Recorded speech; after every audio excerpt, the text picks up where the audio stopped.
The Z series offered a significant and very pleasurable improvement on the sporting characteristics of various Rover saloons of the period. So it created a range of MGs that were true MGs to be sold alongside the Rovers to give the options for people to have a more sporting car. Essentially, the cars having dropped value, if you have a problem that costs, let's say, £500, that might be 80% of the value of that car. So it's simply a matter of economics that the ZR in particular has become a throwaway car. The fact that there are still cars left generally means that those cars have been well looked after, so there'll always be some good cars around. So what should you be looking for and at when buying an MG Rover Z series? What key areas should you be inspecting?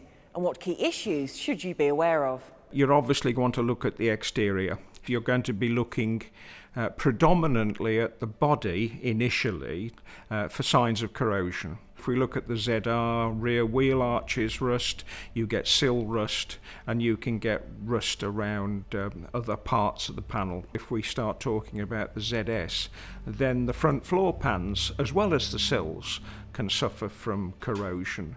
ZT is the strongest built by some measure, but it's still not invulnerable to rusting, but you will find certainly on ends of sills around jacking points is the predominant area to look at. You can, on some of the ZT V8s, have corrosion in the unique rear subframe structure that holds the differential. On the four-cylinder engines, they're all K-series apart from the diesels.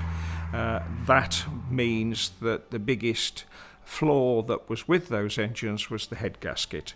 So you'd be looking for emulsification like mayonnaise within the dipstick area. Take the oil filler cap off, look inside, look under the underside of the filler cap for the mayonnaise.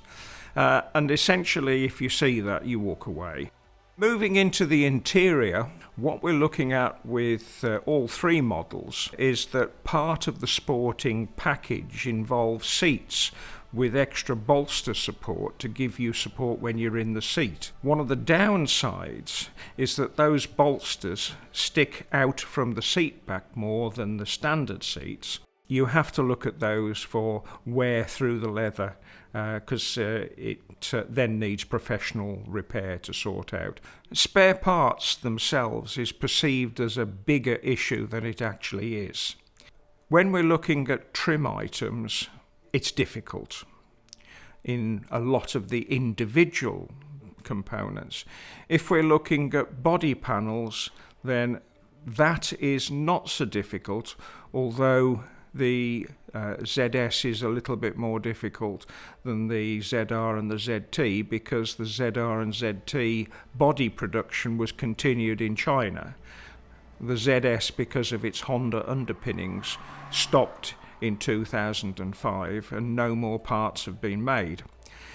If we're looking at mechanical parts, really no issue. If you have a car that's got a cracked windscreen, you'll want to replace it.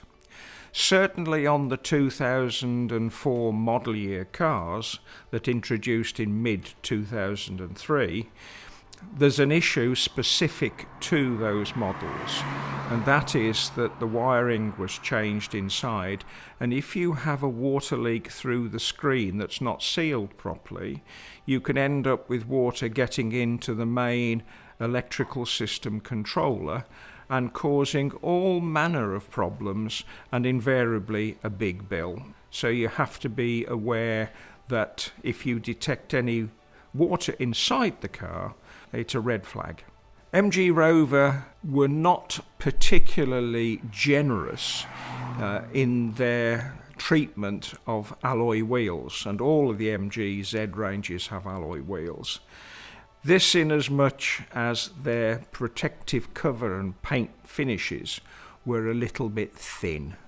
So it doesn't take a lot for the stone chips, curb scuffing and what have you to cause problems of corrosion developing on the wheels.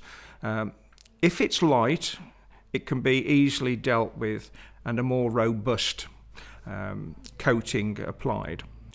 Having mentioned negative aspects of the car that a potential buyer has to look for, it's always worth pointing out the baseline that, for example, the ZR was the UK's most popular hot hatchback for most of the years of its production.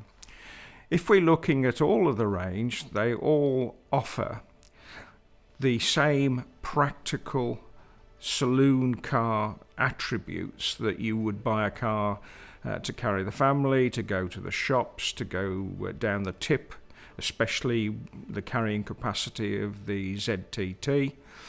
But they all have a degree of MG sporting, handling, acceleration, general very good feedback that you can simply enjoy. Hopefully these helpful tips will see you well on the way to enjoying your new MG. For more free pre-purchase advice, then simply contact the MG Owners Club technical team via the website or the technical hotline.